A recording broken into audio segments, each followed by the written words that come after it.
فأعوذ باللہ من الشیطان الرجیم بسم اللہ الرحمن الرحیم اینما تکونوا یدرککم الموت ولو کنتم فی بروج مشیدہ صدق اللہ العظیم ان اللہ وملائکتہ یصلون علی النبی یا ایہا الذین آمنوا صلوا علیہ وسلموا تسلیما الصلاة والسلام علیک یا سیدی یا رسول اللہ وعلی آلک واصحابک یا حبیب اللہ الصلاة والسلام علیک یا سیدی یا رحمت للعالمین وعلی آلک واصحابک یا محبوب رب العالمین۔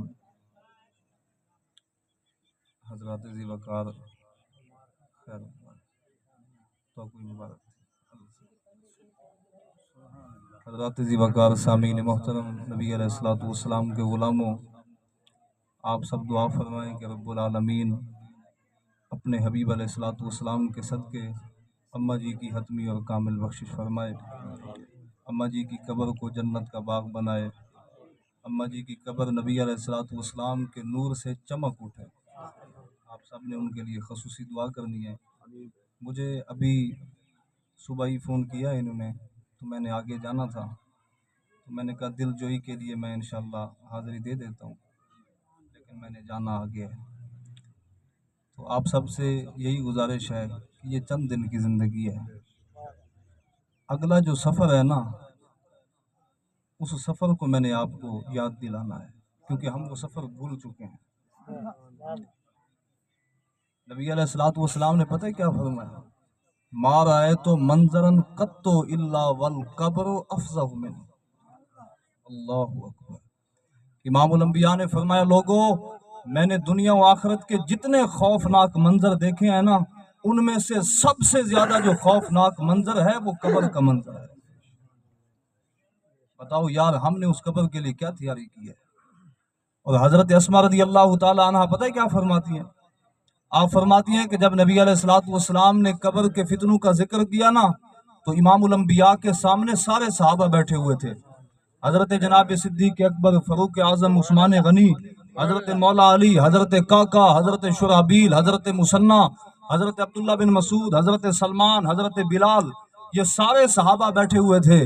جب نبی علیہ الصلوۃ والسلام نے قبر کے فتنوں کا ذکر کیا تو حضرت اسماء کہتی ہیں دجت المسلمین دجہ، فرمایا صحابہ کی چیخیں نکل گئی۔ اندازہ لگاؤ یار، صحابہ کی چیخیں نکل گئی، ہمارا کیا بنے گا؟ اس سفر کو یاد کرو، مٹے نامیوں کے نشان کیسے کیسے، اور زمین کھا گئی نوجوان کیسے کیسے۔ اور حضرت سلطان باہو پتہ کیا فرماتے ہیں؟ آپ فرماتے ہیں حسر دے کے رون لئی تینو دتا کس دلاسا ہو، اور عمر بندے دی ایویں ہی گزری جی میں پانی وچ پتاسا ہو۔ نعرہ تکبیر، نعرہ رسالت، نعرہ خلافت، نعرہ حیدری، کیا بات ہے۔ آپ فرماتے ہیں سوری سہمی سٹ گھتے سن پلٹ نہ سنگ سے پاسا ہو، صاحب تے تو لیکھا منگسی باہو، رتی گھٹ نہ ماشا ہو۔ اتنی سی قبر ہوگی، وہاں تو کروٹ بھی نہیں بدل سکے گا، اور فرشتے ایک ایک رتی کا حساب مانگیں گے۔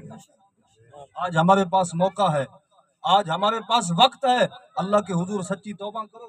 یہ ابھی مقدس مہینہ گزرا ہے، اللہ کی بارگاہ میں نبی علیہ الصلوۃ والسلام کے وسیلے پیش کرو، اور اللہ کی بارگاہ میں یہ عرض کرو، یا اللہ جو پہلے غلطیاں ہوئیں، جو پہلے کمیاں ہوئیں، اپنے حبیب کے صدقے معافی دے دے، آج کے بعد ہم کوئی گناہ نہیں کریں گے۔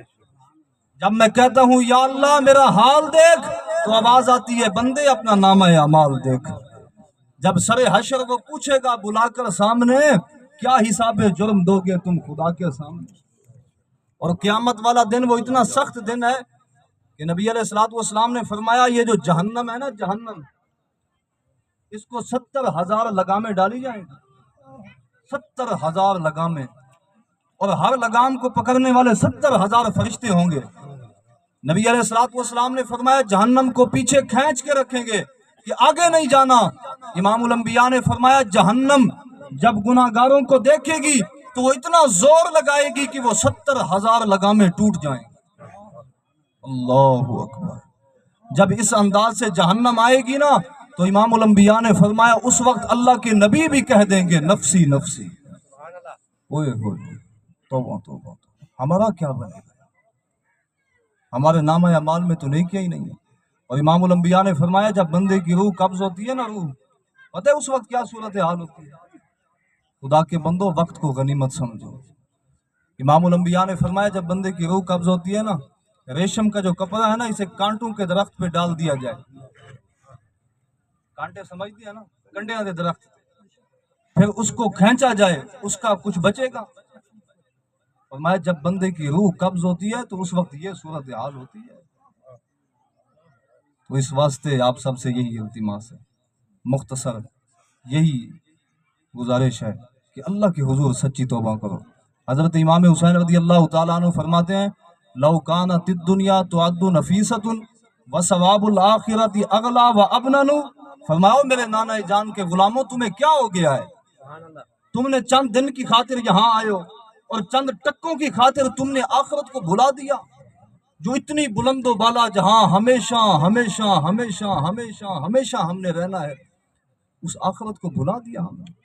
फरमाओ मेरे नाना जान के गुलामों, ऐसा ना करो, दुनिया से मोहब्बत ना करना, दुनिया से प्यार ना करना, वरना बर्बाद हो जाओगे। और हजरत अबू ज़र गिफ़ारी से पता है रसूलुल्लाह ने क्या फरमाया?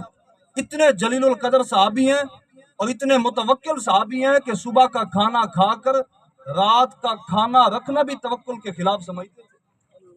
और इमामुल अंबिया ने फरमाया, आसमान के नीचे और जमीन से ऊपर अबू ज़र जैसा कोई सच्चा इंसान नहीं है। इमामुल अंबिया ने एक दिन उनसे मुखातिब होकर हजरत अबू ज़र गिफ़ारी से फरमाया या अबा ज़र जद्दिदिस सफ़ीनता फ़इन्नल बहरा अमीकुन। फरमाया अबू ज़र, ख्याल करना ये दुनिया बहुत गहरा समंदर है, कहीं तेरी कश्ती डूब न जाए। और आगे पता है क्या फरमाया?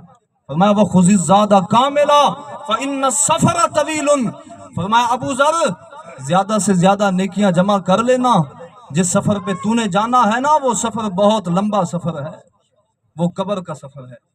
यार पता नहीं कितनी सदियां हमने कब्र में सोना है, पता नहीं कब क़यामत कायम होगी और कब हम सब जमा होंगे। आज हमारे पास मौका है, आज हमारे पास वक्त है। नमाजों में सुस्ती तो नहीं करते आप, नमाजों की पाबंदी किया करो। इमामुल अंबिया जब दुनिया से जाने लगे ना, तो रसूलुल्लाह ने 3 मरतबा फरमाया लोगों नमाज का ख्याल करना, लोगों नमाज का ख्याल करना, लोगों नमाज का ख्याल करना। और मुफ्ती अहमद यार खान नईमी ने लिखा कि आप फरमाते हैं, मैंने कुरान और हदीस का जितना मुताला किया है ना, उससे मैंने ये साबित किया है कि इमामुल अंबिया जितने बेनमाजी से नाराज थे ना, इतना किसी और से नाराज नहीं था। इमामुल अंबिया ने फरमाया जो बेनमाजी है ना, क़यामत वाले दिन वो फिरौन, हामान और कारून के साथ जहन्नम में जाएगा, और जो नमाजी है वो मेरे दामन से छुपकर जन्नत में चला जाएगा। नमाजों की पाबंदी और रोजाना कुरान की तिलावत किया करो। एक सहाबी ने अर्ज की, या रसूलुल्लाह मुझे कब्र से डर लगता है। इमामुल अंबिया ने फरमाया रात को सोने से पहले सूरह मुल्क की तिलावत करना। कब्र में तू बाद में जाएगा, सूरह मुल्क रोशन बनकर कब्र में पहले तेरा इंतजार कर रही है। एक सहाबी हुजूर की बारगाह में आए, अर्ज की, या रसूलुल्लाह मैं माली हवाले से बहुत परेशान हूँ। इमामुल अंबिया ने फरमाया रात को सोने से पहले सूरह वाक़िया की तिलावत किया। तो आपसे भी यही गुजारिश, सुबह शाम कुरान की तिलावत। इकबाल कहते हैं हिफ्ज़े कुरान अज़ीम आईने दोस्त, इल्म हकरा फाश गुफ्तन दीन दोस्त। इकबाल कहता है मुसलमान तेरा ये काम था, इस कुरान को याद करता, इसकी तालीम को पूरी दुनिया में फैलाता और सारी दुनिया को बताता, ये है वो कुरान जो मोहम्मद अरबी के सीने पे नाज़िल हुआ। इल्म हकरा दर कफा अंदाख्ती, बहरे नाने नकदे दी दर बाख्ती। इकबाल कहते हैं अफसोस है मुसलमान तुझ पे, तुमने चंद टक्कों की खातिर अपने बच्चों को दुनियावी तालीम की तरफ लगा दिया और कुरान को भुला दिया। ऐसा ना करो, यही कुरान कब्र में हमारे काम आए, यही कुरान क़यामत वाले दिन हमारी शफाअत करेगा। उस कुरान को भुला दिया हमने, ऐसा। और आखिर में अल्लामा साहब के हवाले से, अल्लामा गुलाम दस्तगीर साहब बहुत नेक और अल्लाह के वली थे। अल्लाह ताला उनकी बख्शिश फरमाए, उनके दर्जात बुलंद फरमाए। उनके जाने का हमें बहुत दुख हुआ और उनकी मौत ने हमें झंझोरा है कि ख्याल करो हम सब ने जाना है। और आपसे यही गुजारिश है कि आप उनके बच्चों के हवाले से और उनके इदारे के हवाले से, हम क्योंकि इलाके के हैं तो हमने उनकी मुआवनत करनी है। मैंने तो यहाँ तक सुना है कि उनके बच्चों के हवाले से उनका अपना घर भी नहीं है, یہ ہم نے احساس کرنا ہے. یہ جتنی بھی آپ نے میری خدمت کی ہے میں انہی کے نام لگاتا ہوں. قبلہ نیاز صاحب یہ آپ نے یہ امانت ہے، یہ ان تک آپ نے پہنچانی ہے. تو آپ سے بھی یہی گزارش ہے کہ آپ نے ان کی خدمت کرنی ہے. وہ یتیم بچے ہیں. امام الانبیاء نے فرمایا جو یتیم کے سر پہ ہاتھ رکھتا ہے نا، اس کے ہاتھ کے نیچے جتنے بال آتے ہیں اللہ تعالیٰ ہر بال کے بدلے اسے نیکی عطا فرماتا ہے. غریبوں کی خدمت کیا کرو، غریبوں کا احساس کیا کرو. وآخر دعوانا الحمدللہ رب العالمین.